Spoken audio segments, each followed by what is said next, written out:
Sí, como bien decía, nuestro museo nació un 8 de octubre del año 1993 y bueno, esta gestión de gobierno lo ha nuevamente puesto en funcionamiento, una refuncionalización que implicó mucho, como vos decís, mucho trabajo, mudarlo, trasladarlo de donde se encontraba frente a la plaza, en su antiguo edificio, venir a este lugar, darle vida a esta casa histórica. La verdad que es uno de los grandes apoyos de esta gestión del intendente Federico Gallo. Así que sí, muchísimo trabajo, muchísimo esfuerzo y bueno, darle vida a esta institución que tiene historia y a la vez guarda la historia.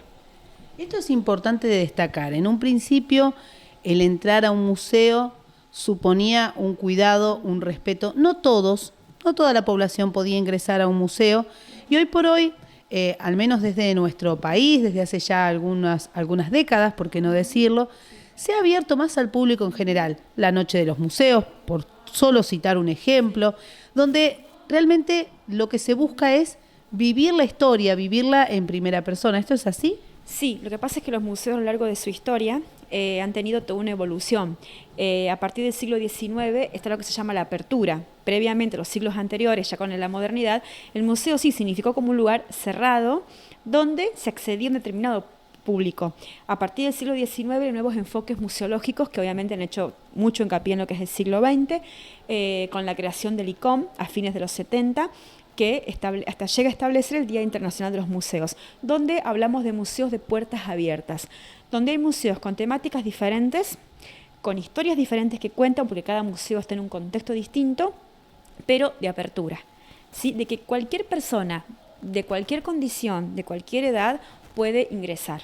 Eso es cierto y es uno de los grandes avances en lo que es la museología en el siglo XX. Siempre el museo tuvo su función, que es la conservación, la preservación y difusión del patrimonio cultural, ya sea tanto el tangible como el intangible. Y en este siglo XX el enfoque ha estado puesto precisamente en esa apertura de los museos. Esto es importante destacar, es la historia al alcance de la mano de cualquiera, fundamentalmente aquí en nuestro museo la entrada es libre y gratuita, se realizan todo lo que tiene que ver con charlas y visitas didácticas, porque se empieza desde los más chicos, ¿no?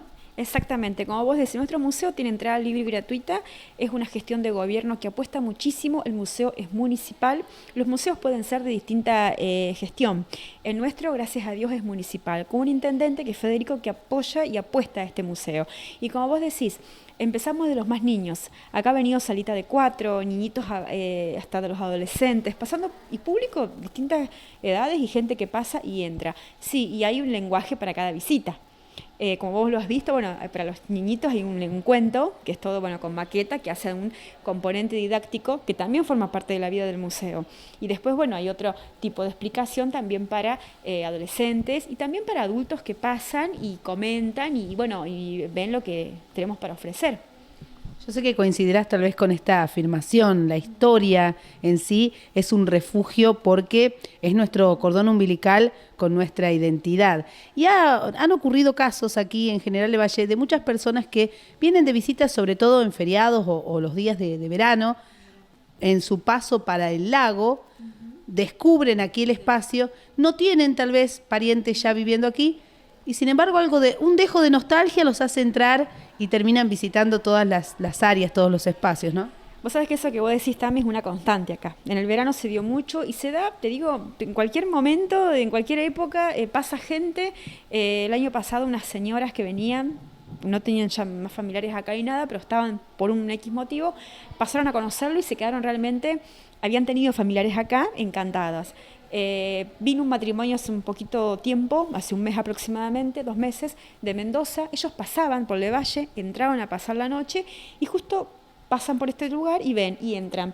Y dice, podemos entrar y así como ellos, mucha gente. Y uno piensa hablar y te hablo de gente de otros lugares que su historia, su cultura, su identidad pasa por otro lado, no pasa por el lugar que pasa en nosotros con el ferrocarril.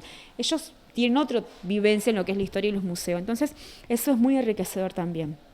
Por supuesto, ¿no? Mientras hablas, uno se va retrotrayendo un poco a la infancia, a esta vida en común. Por más que compartamos o no la misma localidad, la importancia de tener un museo en un pueblo, lo que significa, ¿no? Sí, el museo ahí tiene funciones que son básicas. Como yo te decía, difusión del patrimonio cultural y obviamente la construcción de identidad. Un pueblo que no respeta su historia, que no la conoce, es un pueblo condenado a cometer errores graves. Es así. Y acá aparece, vos me hablabas recién de afirmaciones de historia. Cuando hablas de historia tenés como 6 definiciones distintas. Y una de ellas habla de lo que es el espacio, el lugar. Y el museo viene a cumplir esa función. El museo viene de la mano de la identidad, de fortalecer los vínculos, pero siempre asentado en un pasado firme y sólido. Por eso un museo en una localidad es importantísimo, porque las bases están aquí dentro, custodiadas, en preservación, pero están acá dentro. Y a veces para entender tantas cuestiones en distintos aspectos, conocer la historia da las respuestas. Y el museo, esa es una de sus grandes funciones y desafíos. Y además también nos estamos olvidando, creo, de uno de los pilares fundamentales de la vida del museo, y es los donantes, estas personas que tienen objetos antiguos en sus casas que han pertenecido a su abuela, a su tío, a su primo, y que forman parte de la historia común. Lo pensaba porque tenemos ejemplos, Villa Sarmiento, el museo que ha tenido que luchar muchísimo porque había museos particulares que se llevaban todo eso que se encontraba, ¿no? Sí. Y se perdía. Cada cosa que uno se llevaba era una página, un capítulo de la historia que iba siendo arrancado. Y aquí pasó distinto. Desde el momento en que empezaron a trabajar, mucha gente que se acercaba y decía, tengo tal cosa, mi abuela tenía tal mueble, lo quieren, les ha pasado, ¿no? Sí, totalmente. Cuando yo entré, cuando conocí a Cristina Holguín de Rosa, que ella fue la persona que me dio mucha ayuda acá, ella siempre me hablaba de esto, ¿no? De Valle es un pueblo que tiene ese privilegio de tener muchos objetos que son muy significativos para la historia local. Vemos acá lo del ferrocarril, sin ir más lejos.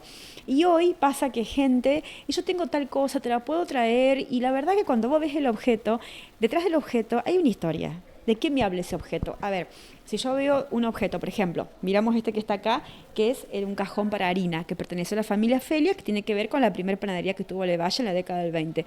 Te habla que Levalle tuvo un pueblo de un comercio incipiente. Entonces, vos detrás del objeto te vas a la historia que tuvo. Si voy a otro lugar o a otra ciudad que nace en base de una fábrica, el objeto va a hablarme de industrialización, por ejemplo.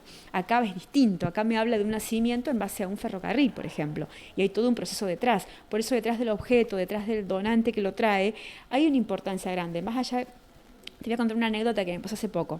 Hace muy poquitos, ni siquiera un mes, si es que hace un mes, un señor me trajo una guitarra que para él significaba muchísimo. Pero quería que quedara acá en el museo.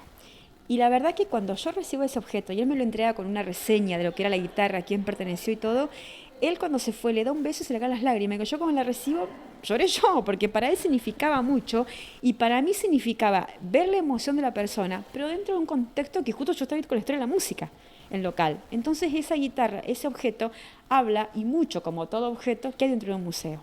Por eso tiene que ver con el donante, y a veces los donantes que traen sus cosas, digo, pero detrás de esto hay mucha historia. Hay una historia que también puede sentar bases para formar la identidad de un pueblo. Esto es fundamental, ¿no? Es un acto de amor que hacen los donantes y también saben que queda en buenas manos, porque el museo garantiza que va a ser resguardado, y esto también es bueno aclararlo. Sí. Todas las piezas que estuvieron guardadas en la gestión anterior, cuando el museo funcionaba hace ya mucho tiempo atrás, también se intentó guardar, se intentó resguardar, porque sabemos que el tiempo, la humedad, el clima son enemigos potenciales muy malos. Sí, la humedad es una enemiga del museo, pero bueno, nosotros acá en la gestión, uno de los grandes apoyos de Federico precisamente es esto, es garantizar un lugar donde el objeto esté cuidado, preservado de humedad, que es así. Nosotros los objetos que acá entran tienen hoy en día un cuidado especial con respecto a lo que es humedad y con respecto a lo que es, como vos decís recién, la seguridad. La gente que trae algo acá está.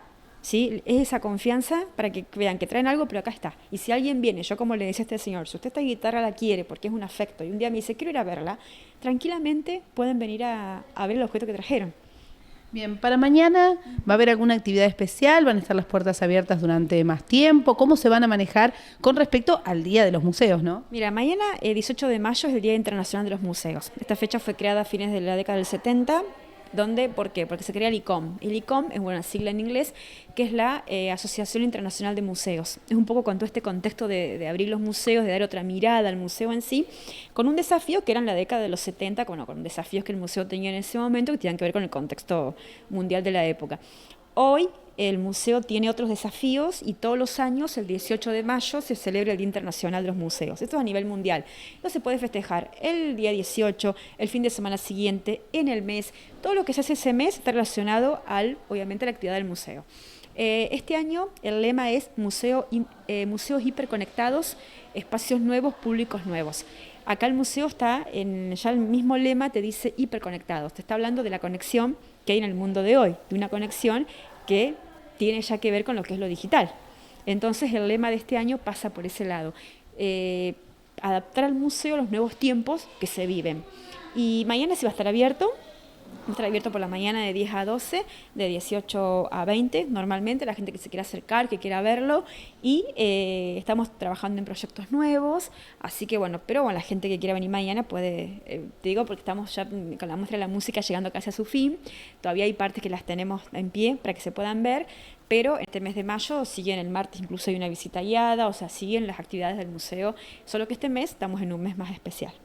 Muchas gracias por esta clase de historia, y mientras hablamos no puedo dejar mi mirada se va a ese cartel de propaganda que tiene toda una historia en sí, desde el formato de la letra que nos habla de en qué época fue impreso, habla también de el territorio que conforma nuestro pueblo, habla de la cinta adhesiva que lo pegó porque fue doblado y desdoblado miles de veces.